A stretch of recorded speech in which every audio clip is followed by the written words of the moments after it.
একটি গ্রামে এক যুবক জুতোমিস্ত্রি করিম থাকত। সে প্রতিদিন নিজের কাজ করে জীবন চালাত, কিন্তু খুব দরিদ্র ছিল।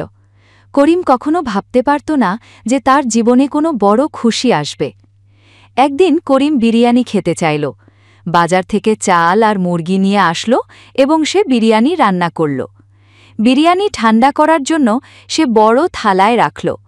সে চিন্তা করল, বিরিয়ানি ঠান্ডা হোক, আমি কিছু জুতো মহাজনকে ফেরত দিয়ে আসি। ঠিক সেই সময় একটি ধূর্ত শিয়াল তার ঘরে ঢুকল। শিয়ালটি খুব ক্ষুধার্ত ছিল। সে বিরিয়ানি খেতে শুরু করল। করিম তাকে দেখল এবং রেগে গেল।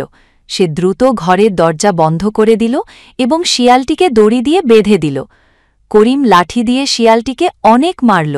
ঘরে বেঁধে রেখে করিম কাজে গেল। শিয়াল বুঝতে পারল তার পালানোর কোনো সুযোগ নেই। করিম বাড়ি ফিরল। সে হাতের লাঠি নিয়ে শিয়ালকে মারতে শুরু করল। কিছুক্ষণ মার খাওয়ার পর শিয়ালটি কাঁদতে কাঁদতে বলল, তুমি যদি আমাকে ছেড়ে দাও তাহলে আমি তোমাকে সাহায্য করতে পারি, কারণ আমার মধ্যে ম্যাজিক্যাল পাওয়ার রয়েছে। করিম অবাক হয়ে গেল। সে ভাবল, কুকুরটা কথা বলে। করিম রাগে আবার লাঠি তুলল।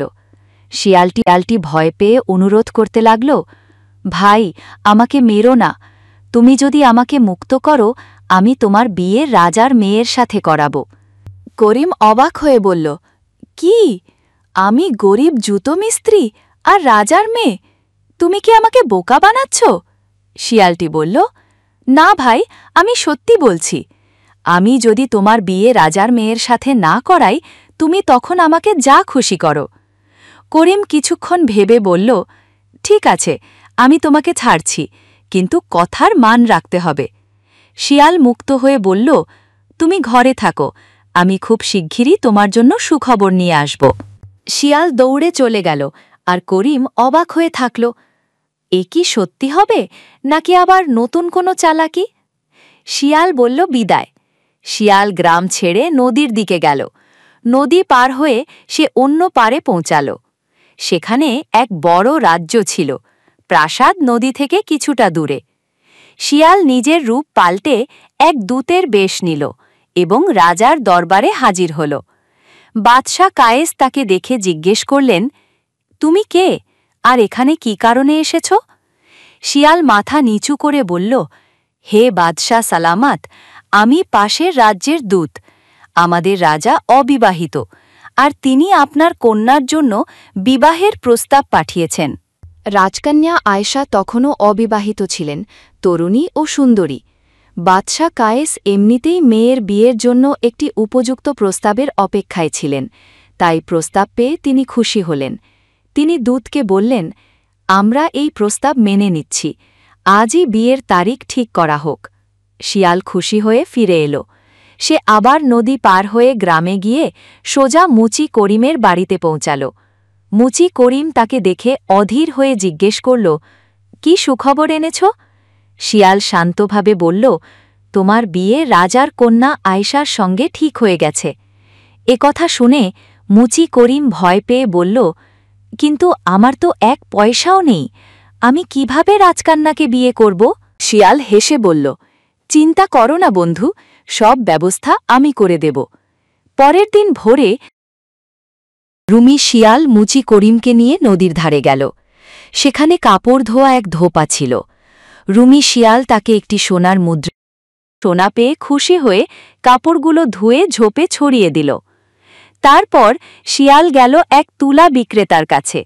তাকেও একটি সোনার মুদ্রা দিয়ে বলল, তুমি কিছু তুলা নদীর ধারে ছড়িয়ে দাও। সেও তাই করল। সব ব্যবস্থা শেষ হলে শিয়াল মুচি করিমকে বলল, শোনো, এখন আমার কথা মতো কাজ করবে। আমি নদী পার হয়ে প্রাসাদে যাব, তুমি ওপারে দাঁড়িয়ে থাকবে। আমি রাজার সঙ্গে কথা বলবো। তখন তুমি ধোপাকে বলবে, রাজকুমারের সব কাপড় ঝোপে পড়ে আছে, সেগুলো গুটিয়ে নদীতে ফেলে দাও, আর তুলার বান্ডিলগুলোও নদীতে ফেলো, বাকিটা আমি সামলে নেব। শিয়াল আবার দূতের রূপ নিল এবং প্রাসাদের দিকে রওনা হল। এই সময় বাদশাহ কায়েস রাজকন্যার বিয়ের পূর্ণ প্রস্তুতি নিচ্ছিলেন। পুরো রাজপ্রাসাদ সাজানো হচ্ছিল। সবাই রাজপুত্রের অপেক্ষায়। শিয়াল যখন দূতের রূপে প্রাসাদে পৌঁছাল তখনই মুচি করিম, যাকে শিয়াল গাইড করছিল, ধোপাকে বলল কাপড়গুলো নামিয়ে নদীতে ফেলতে। ধোপা তাই করল। কাপড়গুলো ভেসে গেল, আর তুলার বান্ডিলগুলো নদীতে পড়ে ভেসে চলল। প্রাসাদের লোকজন দূরে দাঁড়িয়ে সেই কাপড় তুলা ভাসতে দেখল এবং ভাবল, এ নিশ্চয়ই রাজপুত্রের রাজকীয় জিনিসপত্র, যেগুলো নদীতে আনা হচ্ছে। কিন্তু অনেক দেরি হওয়ায় বাদশাহ সহ সবাই চিন্তিত হল। রাজকন্যার কান্না দেখে বাদশাহ কায়েস খুব চিন্তিত হয়ে পড়লেন। তিনি দূত শিয়ালকে জিজ্ঞেস করলেন, আমাদের শাহজাদির বর কোথায়? তার কি হয়েছে? শিয়াল দীর্ঘশ্বাস ফেলে বলল, হে বাদশাহ, নদী পার হওয়ার সময় ভয়াবহ ঝড় এসেছিল। রাজকীয় পোশাক, সেনাবাহিনী, আমির ওমরা সবাই নৌকাসহ ডুবে গেছে। তবে ভাগ্যক্রমে আমি আর আপনার জামাই বেঁচে গেছি, কিন্তু এখন তিনি একেবারে একা নদীর ধারে বসে আছেন। এ কথা শুনে বাদশাহ কায়েস তৎক্ষণাৎ সৈন্যদের নির্দেশ দিলেন, যাও, আমাদের জামাইকে নদীর ধারে থেকে নিয়ে এসো এবং তাকে সম্মানের সঙ্গে প্রাসাদে আনো। সৈন্যরা দ্রুত মুচি করিমকে প্রাসাদে নিয়ে এলো। রাজকীয় পোশাক আর অলঙ্কার পরিয়ে দেওয়া হল। করিম বিস্ময়ে তাকিয়ে সব কিছু দেখছিল। বাদশাহ যখন জামাইকে জীবিত দেখে পেলেন তখন তিনি অত্যন্ত খুশি হলেন। এরপর মহা আড়ম্বরের সঙ্গে করিম আর রাজকন্যা আয়েশার বিয়ে সম্পন্ন হল। বিয়ের কিছুদিন পর করিম বিনয়ের সঙ্গে বাদশাকে বলল, মহারাজ, যদি অনুমতি দেন একটি কথা বলতে চাই। বাদশাহ বললেন, অবশ্যই বলো। মুচি করিম বলল, আমার বাবা মা, আত্মীয় স্বজন ঝড়ে সবাই হারিয়ে গেছে। এখন আমার আর ফিরে যাওয়ার মতো কেউ নেই। আমি একেবারে একা। বাদশাহ কায়েস মনে মনে খুশি হলেন। তিনি ভাবলেন, এতে আমার মেয়েও আমার চোখের সামনে থাকবে, আর আমার রাজ্যকে দেখার মতো একজন বিশ্বস্ত জামাইও থাকবে। তিনি শিয়ালকে জিজ্ঞেস করলেন, আমাদের জামাই কি এখানে থাকতে রাজি হবে?